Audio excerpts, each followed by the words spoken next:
What's going on, YouTube? We're back at it again. Today's episode, types of chiros with a real life big deal chiropractor. That's me. I'm Dr. Jenna. And I'm just Kevin. You know there's more than one? I really didn't. I mean, honestly, when I go to a chiropractor, I just think that they're all mostly the same. So, let's see here. There's types of chiropractors where they actually practice differently, and then there's specialties. So, number one, we're going to go over types. There are your normal chiropractor you see on YouTube, you see on Instagram, you see on Facebook, where they just rack and crack, right? And that's what's called your spinal manipulation. So that's your go-to chiropractor. They do manual therapy, so using their hands, and they affect joint mobility with their hands. Number one, most common.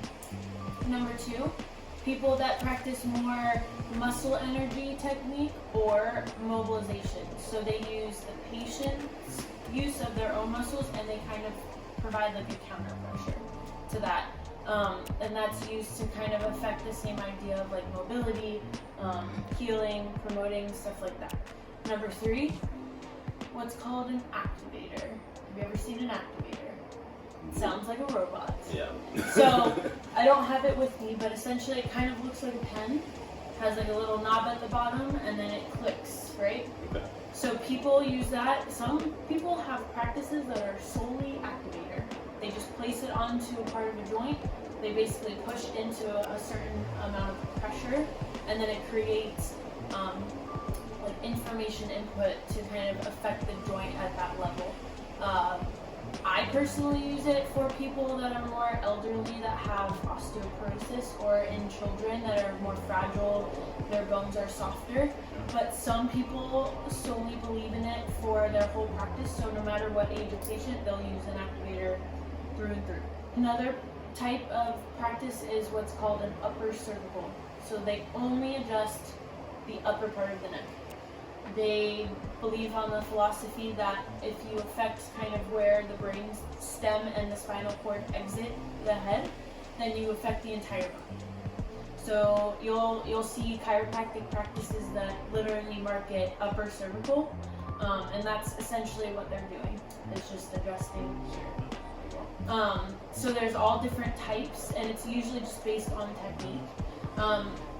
In my opinion, there's not a right or a wrong. It's just what works for the patient and then what they believe in.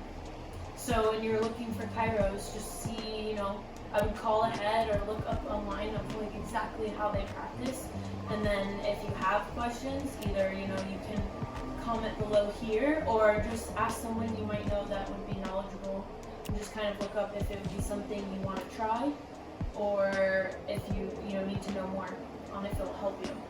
So that's types. And there's more. There's more, but that's like the main chunk of them, I would say, from what I've seen, like at least here in Florida and a couple other states. So that's the main course. Yeah. What about the sides? Yeah, so that's just like practicing. Now let's say specialties. Did you know that there are 18 chiropractic specializations? So just like med school, where they have residency and they go specialize in a field, right? Whether it's pediatrics or a surgery or OB/GYN, chiropractors have the same exact thing. It's just a little bit different on time in terms of how long they're in the program, and then obviously stipulations on how they practice at that point. So there's 18 of them. We're not going through all of them, but some of the major ones that are good to know about are functional neurology, all neuro rehab. Some of them work with migraines, concussion therapy, visual disturbances, like if you have like poor vision or injuries that have led to poor balance, MS, Guillain-Barré, any neurological disorder. Those chiropractors go back through a program, back through schooling, to specialize in how to treat the body in a non-invasive way, non-medicated way, to kind of co-manage those patients. So neurology is one of my favorites. I know a lot of people that work in that field, so that one I think is a great thing to kind of go to if you have any of those issues. A big one that follows is sports physicians. So like chiropractors cannot market themselves as sports doctors unless they have this diploma. So they can still treat athletes. That's like a test or something? Yeah, so it's program, a lot of them are 100 to 300 hours of an added curriculum on top of your degree. So it's like you have to go back through school after you graduate. Chiropractors often treat athletes or people that are active, but to market themselves as like a sports physician, they have to go through this diploma. But they're awesome when they do. They do, the curriculum's pretty tough and they know a lot. We've got pediatrics, we've got women's health, like in general, you know, a lot of chiropractors, we actually can order blood work and work a lot with hormones, work a lot with pregnancies. I see pregnant women all the time. So it's really important to kind of keep your body up when you're going through that whole change of the pregnancy.